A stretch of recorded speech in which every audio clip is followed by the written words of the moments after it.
Serious senior. That was a serious senior moment right there. It's because they separated this part right here. Yeah. And I don't know why they did that. My screen. Okay, wait a minute. Now they got this thing up here. I'm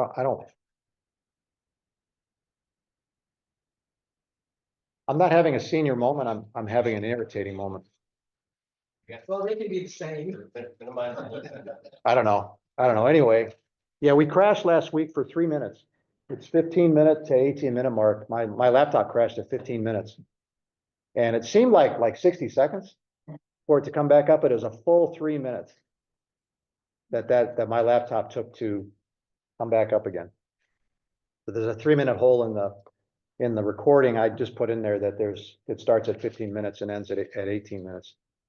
But they like 5 to who knows how many people watch it every week. Usually, I think it's like Kristen Davis, I think, listens to it, and some others do. So that's good. Anyway, we're in chapter 9. Awesome. We're on our way. Figures are looking good for humanity for about 2.5 verses. Actually, that's going to be a parallel too with chapter 2 and 3. We'll get back to that. But here's what happened. This is chapter 7. We get the immediate fall. The moral decline looked more like this from chapter 3 to chapter 6. It was this kind of slow motion train wreck, accelerating train wreck until you get to chapter 6 with God's manifesto of human evil. God saw that every intent of the thought of his heart was only evil continually. That takes a little over 3 chapters to get to it, 3, 4, and 5 plus a little. But the physical entropy is much quicker. Entropy means tendency towards disorder.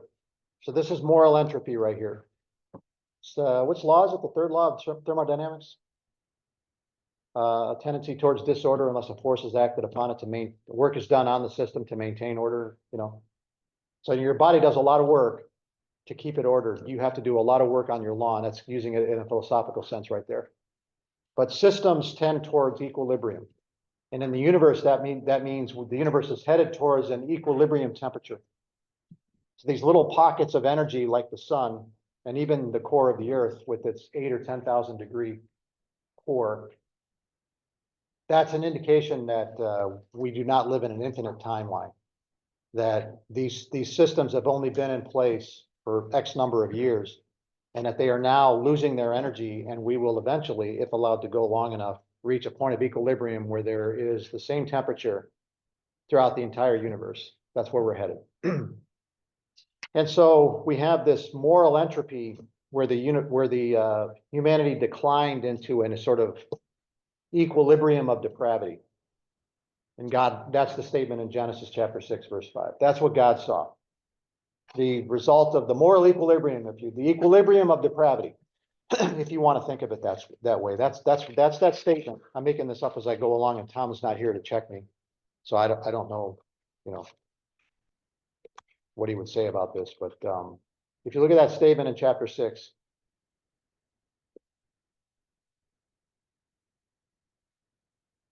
right there's that statement of moral equilibrium, the equilibrium of depravity right here in verse 5.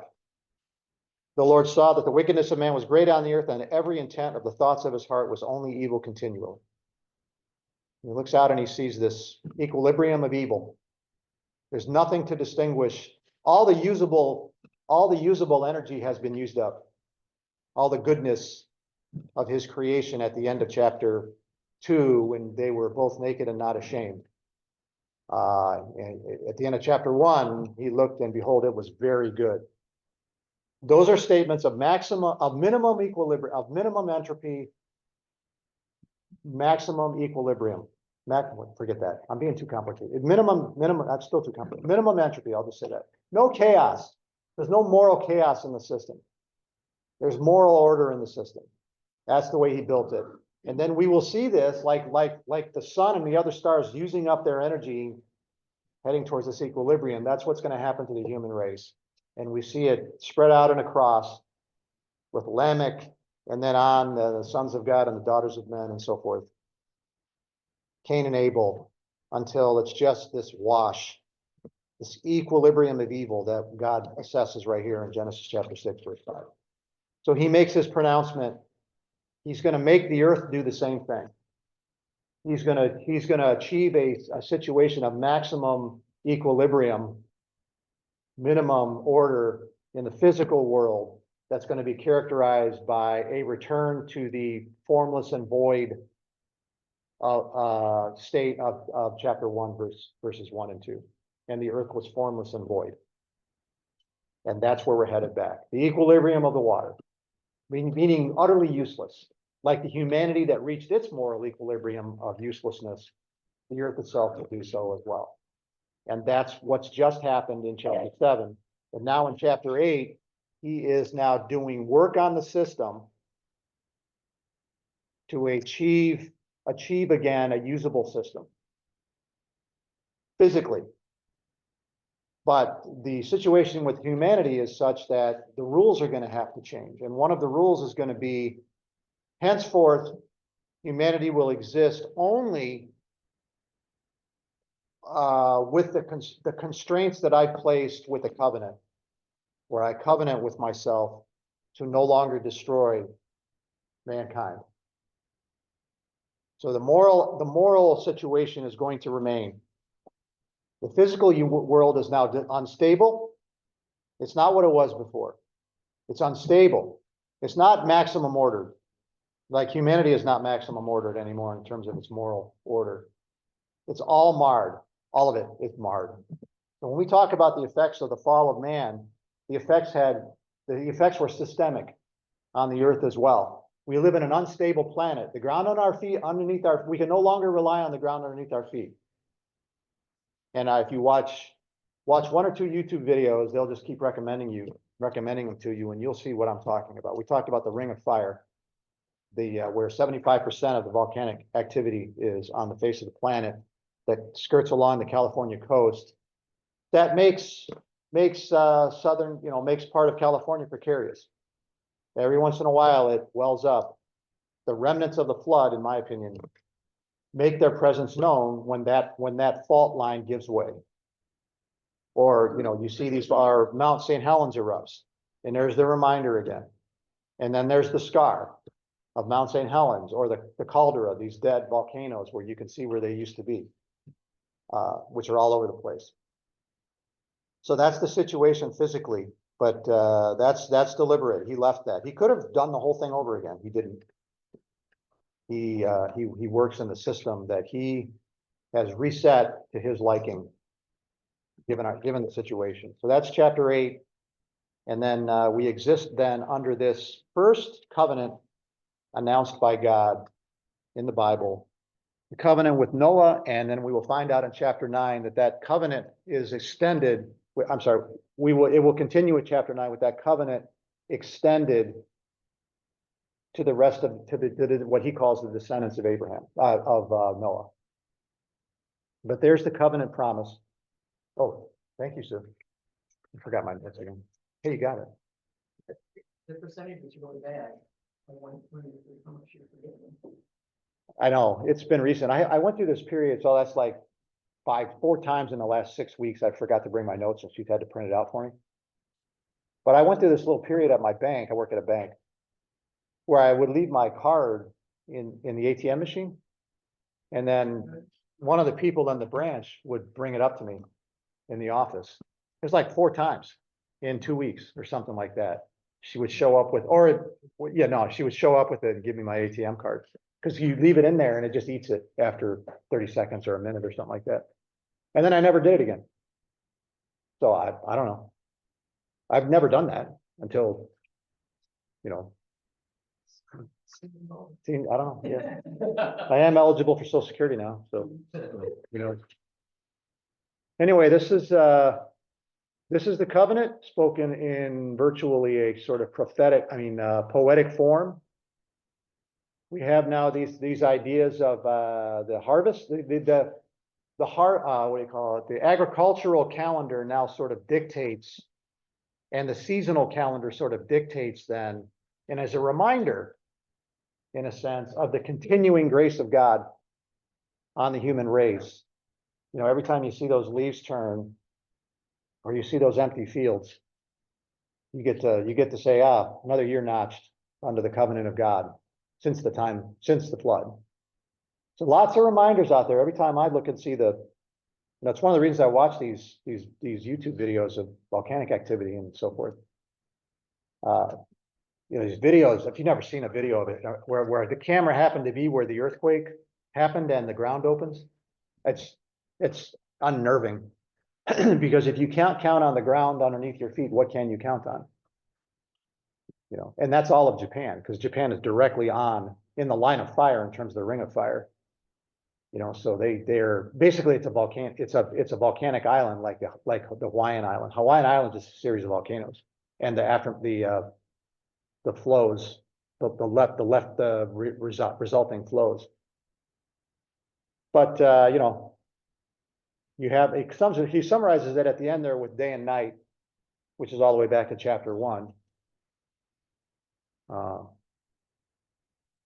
You get this reminder of the covenant of God all the time. A little cold out right now, or a little warmer today than it was yesterday. You're reminded of this cold and heat, the heat of summer and the cold of winter.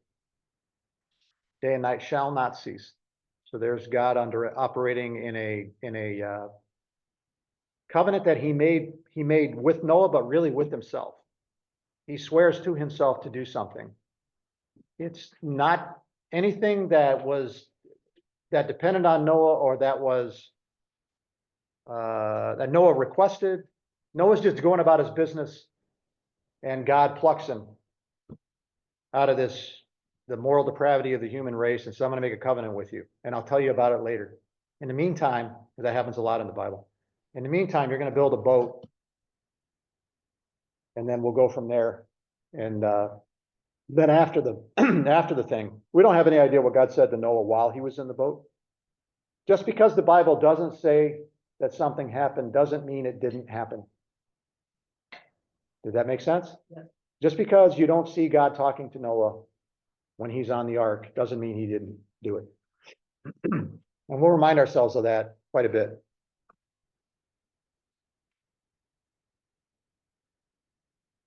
Why did it do that?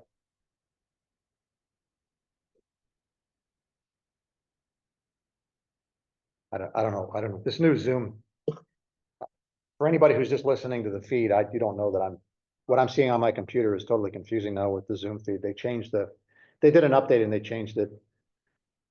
And I'm not sure they made it better. But anyway, that's my own cross to bear, so to speak. Let me get rid of my notes.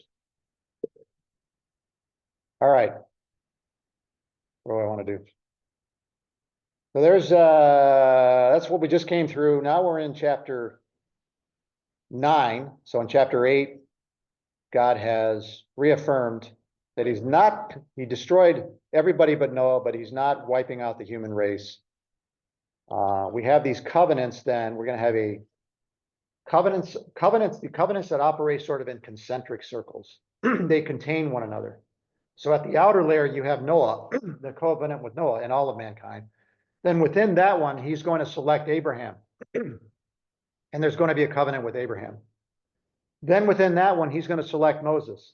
And there's going to be what we often call, and what Hebrews calls, a covenant, the Mosaic covenant. That'll hand down the law that we see in Exodus chapters 20 through 24. Which is the covenant that was obsoleted with the new covenant in Jesus' blood. So then the new covenant in Jesus' blood, through the covenant with David in 2 Samuel chapter 7, when he makes a covenant with David that one of his sons will always sit on the throne, now there will be the new covenant in Jesus' blood, which will deprecate, obsolete, perish the Mosaic covenant and replace it with a covenant of himself through faith that will now allow the Gentiles to come in. through faith rather than under Moses through circumcision. That's Paul. That's all of Paul and half of Acts. So that's the genealogy of covenants. Okay. That's enough of that. 941. Let's turn the corner on chapter 9. God blessed Noah and his sons and said to them, be fruitful and multiply and fill the earth.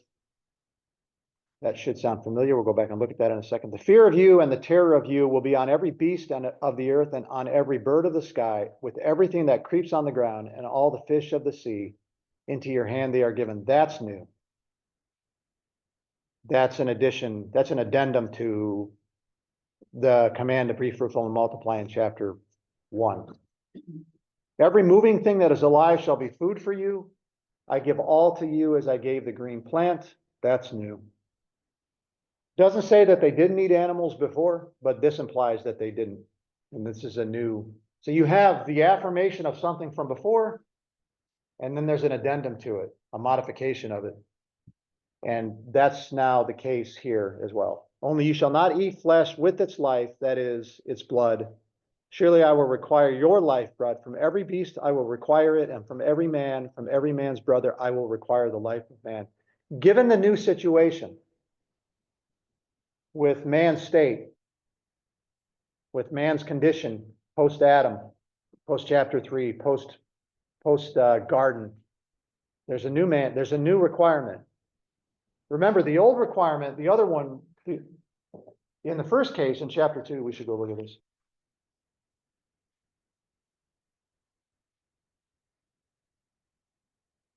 Very similar. From every tree, verse 16, from any tree of the garden you may eat freely. So you eat all the animals. So you have this wide open kind of permissiveness on the part of God. From every tree of the garden you shall eat freely, and then a prohibition, a single prohibition. But from the tree of the knowledge of good and evil you shall not eat. And then a consequence. Should you profane that? For in the day that you eat from it, you will surely die. So there's that kind of beat to it, that kind of meter to it.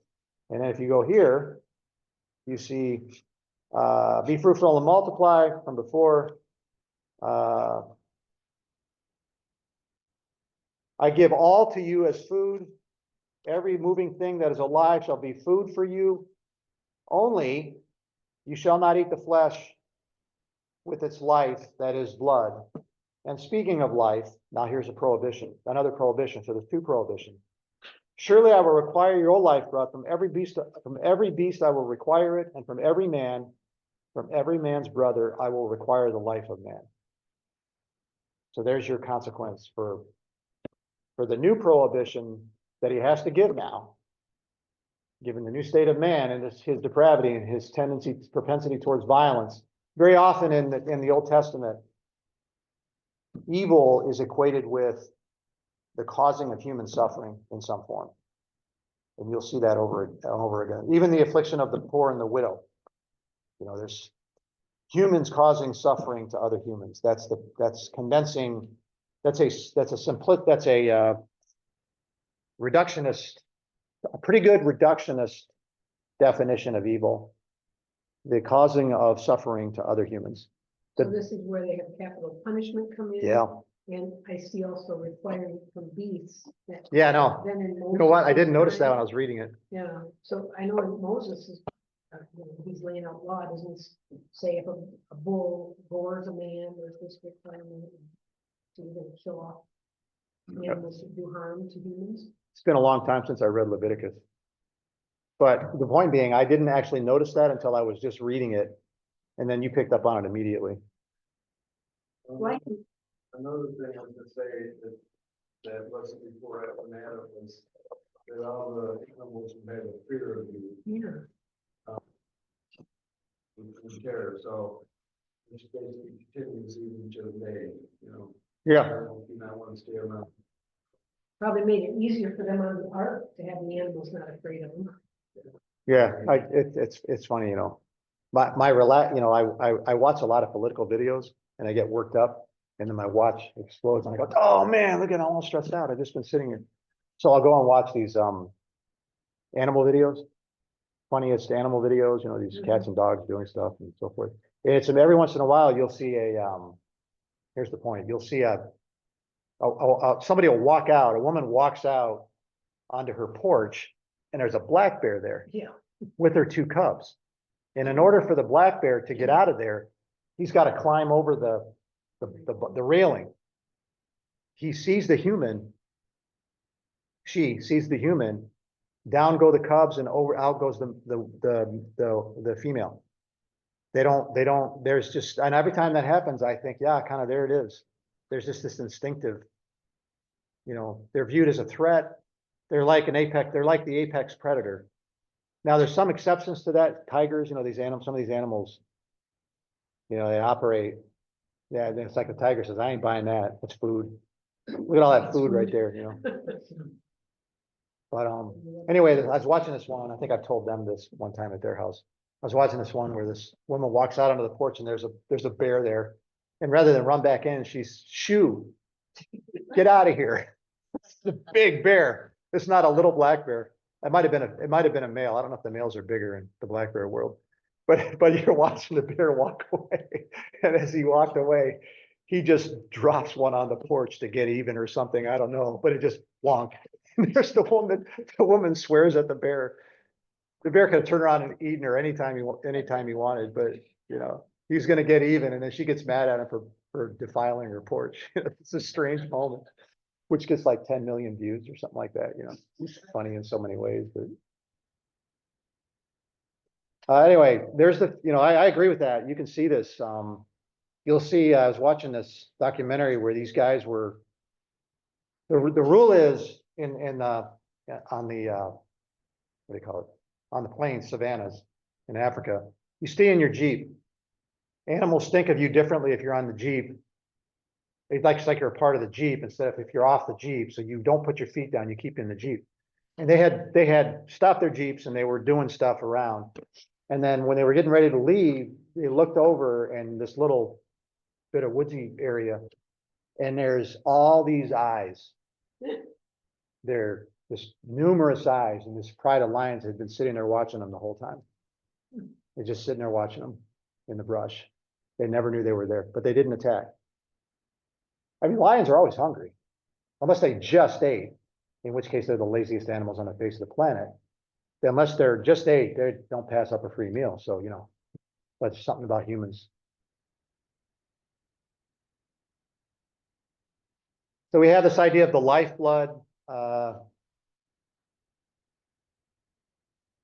And where's you shall not eat the flesh with its blood. Where is that? 4? Oh yeah, there it is. That's going to carry over to the New Testament. That's going to be one of the three requirements on the Gentile, not requirements, but requests on the Gentiles from the church in Jerusalem to get along with the Jews. They so remembered this that even at that time, in let's say, you know, 55, let's say 50 AD, it was such a big deal to even the Hellenistic Jews out in the Roman Empire that you don't eat the flesh with its blood. That will be one of the 4 requests on the part of the church in Jerusalem that James recommended. Don't eat things with blood, don't eat things that were strangled, or refrain from fornication, and so on and so forth. That they asked the Gentiles to abide by so that we can not have problems between Jews and Gentiles in these churches. That was their big concern. And this was one of the major issues for these people. Isn't it amazing what the Jews said they wanted to remember and what they didn't want to remember? What a strange thing to post Christ. What an odd thing, you know. And yet we're supposed to drink Christ's blood. Because Christ said, "Here's my blood given for you, drink it in remembrance of me," using that terminology. He does use that terminology, but of course we're not believers in transubstantiation. If you don't know what that is really the underpinning of the disagreement. One of the two or three fundamental disagreements that we have with, that Protestants have, and that the Protestants of the 16th century broke with the Catholic Church over. The Catholic Church from that time to this holds to a doctrine called transubstantiation, where the bread and wine, they use wine, not grape juice. The bread and wine are transformed into the body and blood of Christ, and that you then have Christ re-sacrificed in a non-bloody manner And yet, in the ritual of the Eucharist. but Christ said it, he's alive, and he's saying it to his disciples, this is my blood, but blood's still in his own bodies. Yeah, so that's transubstantiation. Consubstantiation is the Lutheran doctrine that Martin Luther believed in, and that he broke with the Swiss church over. He's German, which is that Christ is present with the elements, or in the elements, but it's not transubstantiation. And the difference for him was fundamental. He completely disagreed with transubstantiation, but they believe in consubstantiation. He is present with the elements, and then the Baptists, the Anabaptists in the Swiss Reformation, who were persecuted in the Swiss Reformation, which we just talked about Wednesday night, held to a symbolic view of the Lord's table by remembering a memorial sort of thing, which is we now repeat in their tradition from 400 years ago. We're way offline here. But anyway, that's a good point on transubstantiation. You have this problem of. Also got, when you talk to Moses about this stuff, he basically reminded the Jews the same thing, that they weren't supposed to eat blood. Yep. Okay. Noah is therefore a kind of second Adam. He is given the mandate that Adam and Eve were given: be fruitful and multiply and fill the earth and subdue it. If we go back to, yeah, we're here. I already did it. Oh, chapter 1. So we have this, it's kind of weird. We have this mandate here. He makes man and woman. And then, let's see, where is the be fruitful and multiply? Right here. 28, be fruitful and multiply and fill the earth and subdue it, and rule over the fish of the sea and over the birds of the sky and over every living thing that moves on the earth. That's chapter 2. Chapter 1. Chapter 9, it's be fruitful and multiply and fill the earth, and the fear of you and the terror of you will be on every beast of the earth and on every bird of the sky. So there's this parallel language, but instead of rule over, it's seen from the other way around, from the vantage point of the animals, who will now fear and be terrified by humans. Which is one of the reasons it's such a bad idea to feed. There's a reason they put in parks and national parks, don't feed the animals. Don't feed, it's all over the place. Don't feed the animals. So I watch these videos where these cars stop, the polar bears.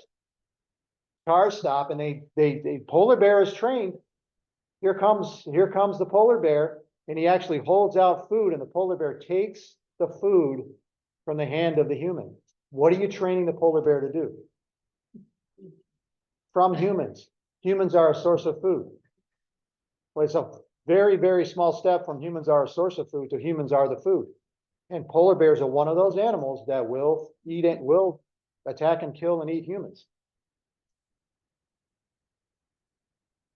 Don't feed the bears.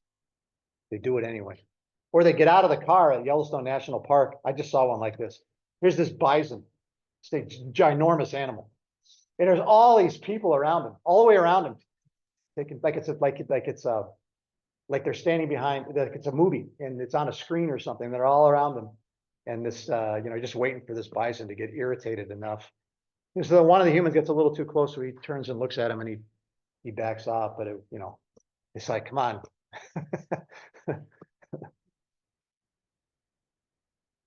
Yeah, I think that that should have been included here.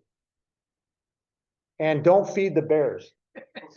The fear of you and the terror of you shall be on every beast of the earth and every bird of the sky and every thing that creeps on the earth and so on and so forth. And that's for a reason. So don't compromise that by feeding them. Let them fear you. I've worked it all out. You know, don't mess with Mother Nature. Mother Nature now fears you. So make your way around everywhere and let that just be the way that it is. And yet some animals can be domesticated, And then, yeah, you can, that's right. Yeah. not the tigers.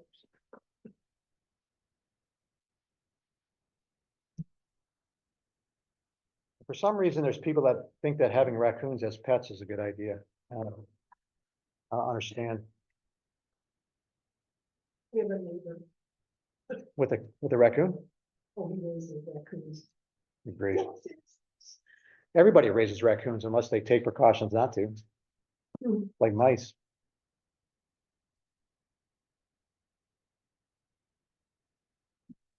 Okay, let's see. By definition, by the nature of the thing, he's affirming even though man is evil from his youth, as he said in chapter 8, he affirms the image of God in man with this prohibition. You know, I will require the blood of every man from you. And implied in that is, because man is made in the image of God. I'm filling that in. It's an argument from science, but it's a pretty good one. So just because man is evil from his youth, that image of God may have been marred, but it's still there and there is value there. Because God values man. God imprinted on him, man and woman the image of God. And that's man and woman from chapter 1. In the image of God, he created them, male and female. So man and woman are bearers of the image of God. That continues. And that's why you know, killing a human is not like killing an animal. One bears the image of God and one doesn't. That doesn't mean humans aren't responsible for taking care of their domain, their dominion, but you know, the different thing with humans.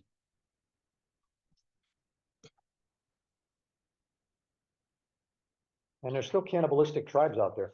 I count. A lot of those lean on that idea of letting life like that.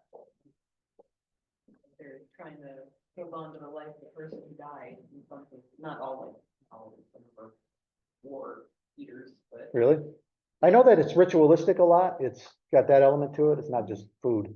Yeah, but there's some cultures out there still where the older generation still hold on to it. If a family member dies, you eat part of them to keep them with you. It's like a family thing, not a war thing. But there's not a ton of them. Yeah, what was that story? There's a movie made, the crash of the soccer team in the Andes Mountains in the 70s. And they were cannibalistic in order to survive. They were dying like the Puritans did. Half the Puritans died the first winter. They were not cannibalistic. But that crash, they did some of that. It's a fascinating story. You can look it up on the internet. That one sounds much sadder, I don't know. Oh yeah, it was really, it's not the only one. I think there's more than that. There's at least one more that I think's happened since then. You can say you never would, but you're not, those are normal people.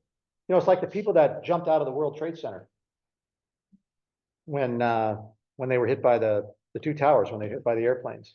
And there's these images of these people falling through the sky on their way to the ground. They jumped out, and you say, "Oh, I'd never do that. I'd burn to death first or something." Well, there's an awful lot of them, and I got to think that you're no better than they were. And then, given the situation, you would have done the same thing. Kind of said when the Israelites, when Babylon was the caused famine, they eating the children and. So. Yeah. Yeah, it represents, it's more than one time. It represents the sort of low point of the human condition. And that's what it symbolizes in those kinds of, that's why it encapsulates the low point in the human condition, that it reached that point.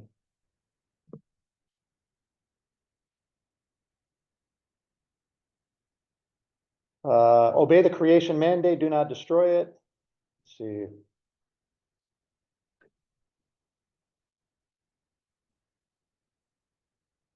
Okay, what I wrote 10 years ago is not worth repeating, so I'm not gonna do it. And now we can move on. Second part of verse 5.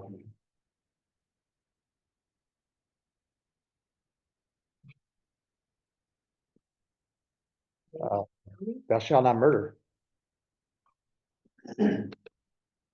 Which will be codified in the law. Thou shalt not murder, the consequence of which is, Okay, so that's the, I mean, you're getting here the basis for an eye for an eye. You know, a proportional sentence. But more importantly, the seriousness. Even though man is evil, man is a bearer of the image of God and has value that transcends your right to seek to do, for example, what Cain did to Abel or something. What Cain did to Abel now becomes this. What Lamech did, he killed a man and a boy or whatever that says, I don't remember. You know, those were the two instances. How does that go in chapter 4? Somebody looked that up. But anyway, there's two instances of it. You get the sense from those passages that murder was just in the air. Characterized as a free-for-all, the purge. Talking about Lamech, Yes, I've killed a man for wounding me, a young man for injuring me. yeah, it's hard to know whether he's talking about two or one, Yeah. but so two of the three stories, It's poetic. Cain and Abel, Lamech, and then the sons of God and the daughters of men, are characterized by murder. And then in chapter 6, it's the whole earth is filled with violence. And he says it over and over again. So that's the way the earth was. So he brings down this mandate, almost as a constraint on humans. And my hunch is that conscience comes into play here. I don't know when how that worked. When did he strengthen it?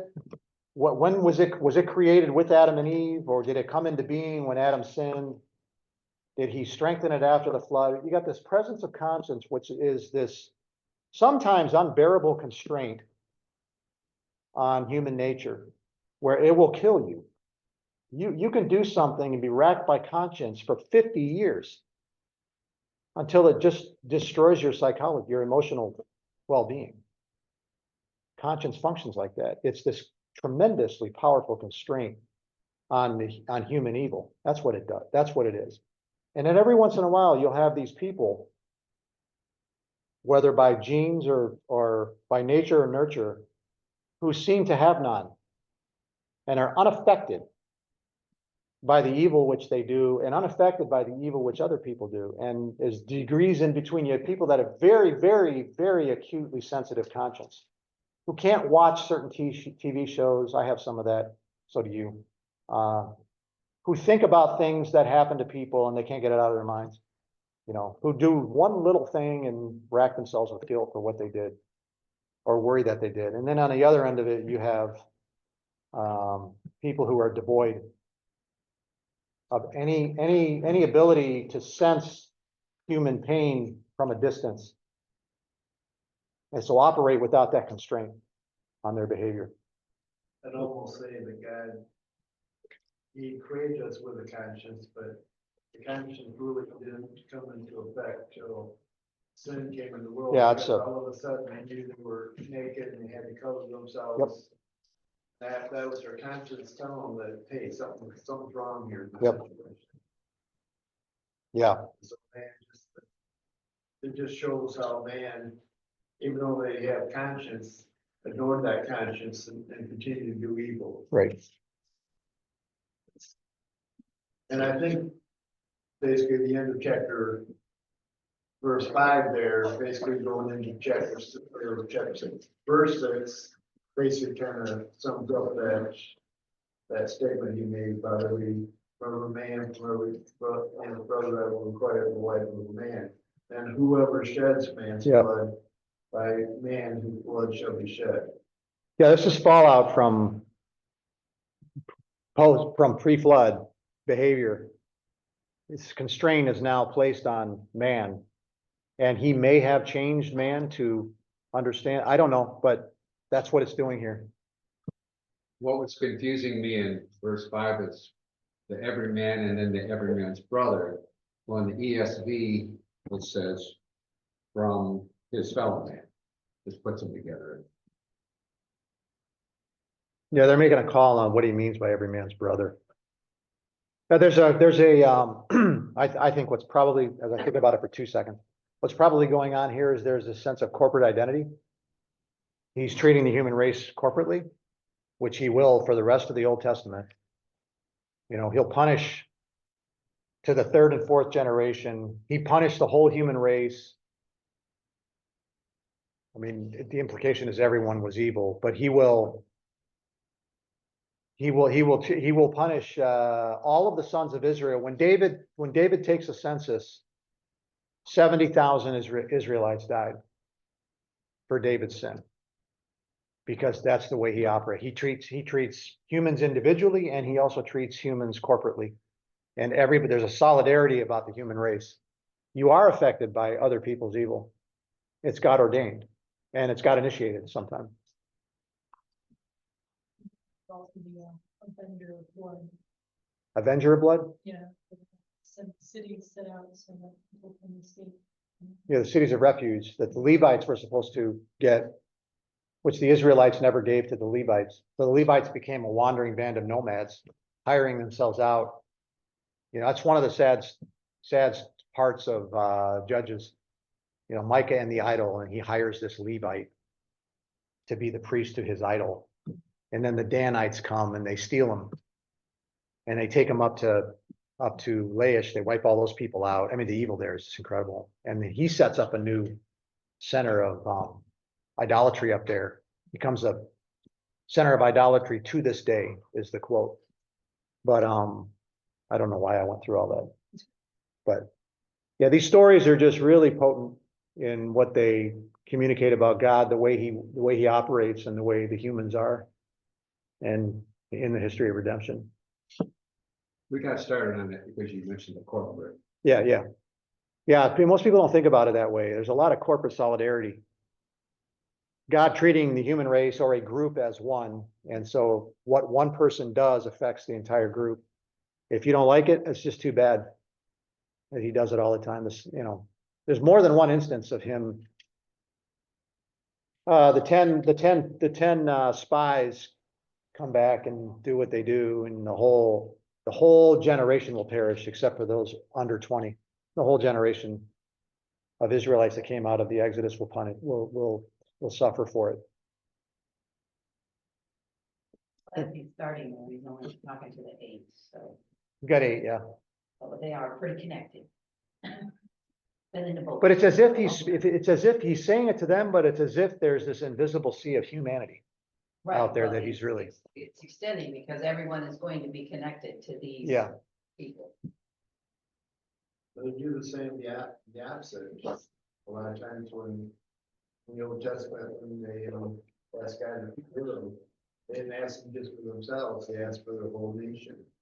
Yes. It's, it's like Daniel and Nehemiah, they both of them that chose us, they said, forgive me, but forgive my fathers, my brothers, the land of, Israelites for their sins.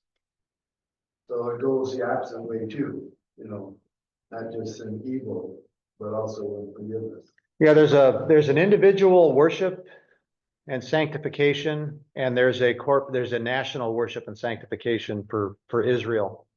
So the only place you do sacrifices is in the sanctuary, and then in the temple. And the idea was you would have a national worship, an identity of national worship.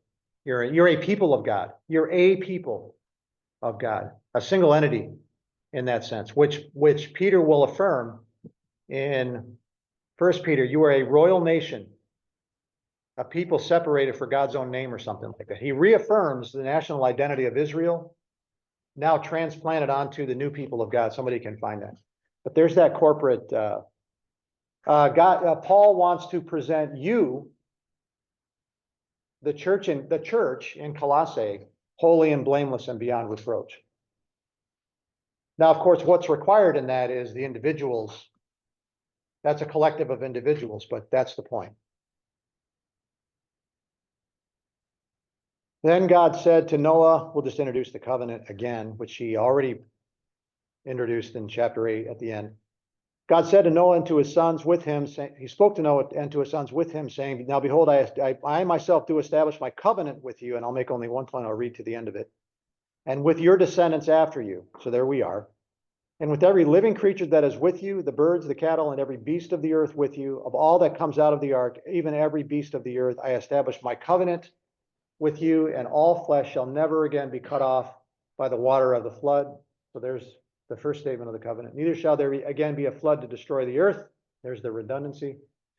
And God said, this is the sign of the covenant, which I am making between me and you and every living creature that is with you for all successive generations. There we are. I set my bow in the cloud. It shall be for a sign of a covenant between me and the earth. Now it's the earth. The covenant with Noah, the individual in chapter 6, I will establish my covenant with you, he says. He doesn't say what it is. Now becomes a covenant, not just with the whole human race, but the earth, my created order. I lost my way here. Thank you.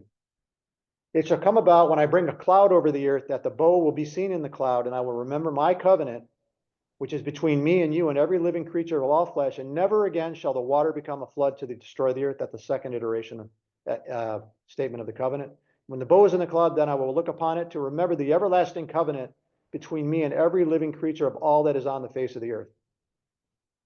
Redundancy. God said to Noah, this is the sign of the covenant, which I have established between me and all flesh that is on the earth. So how many times did he say all flesh that is on the earth? There's some variation of it. It's like 5 times in there. And that 7 times, 8 is this one up here at the top. So 7 times he uses the word covenant in 8 through 17, 9 verses, 10 verses. He uses the word covenant 10 times to make a point. That's how they make a point. He could have he was done saying it after the first time he said it. He could have been done at verse 11. No new information except, well, there's the rainbow, but other than that, there's no new information there about the covenant.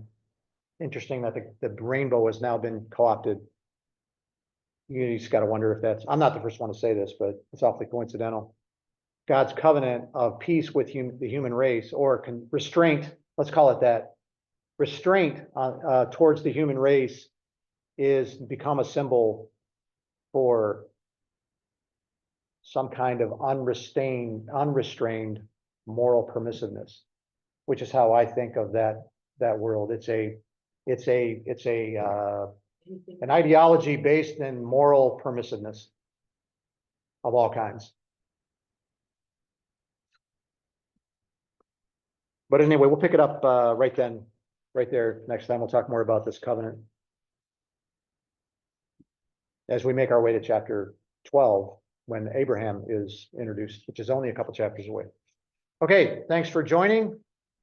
Naomi, Gabe, I'll see a few of you or a couple of you in a little bit.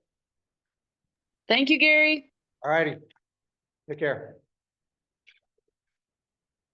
Bye, Gary. See you, Nate.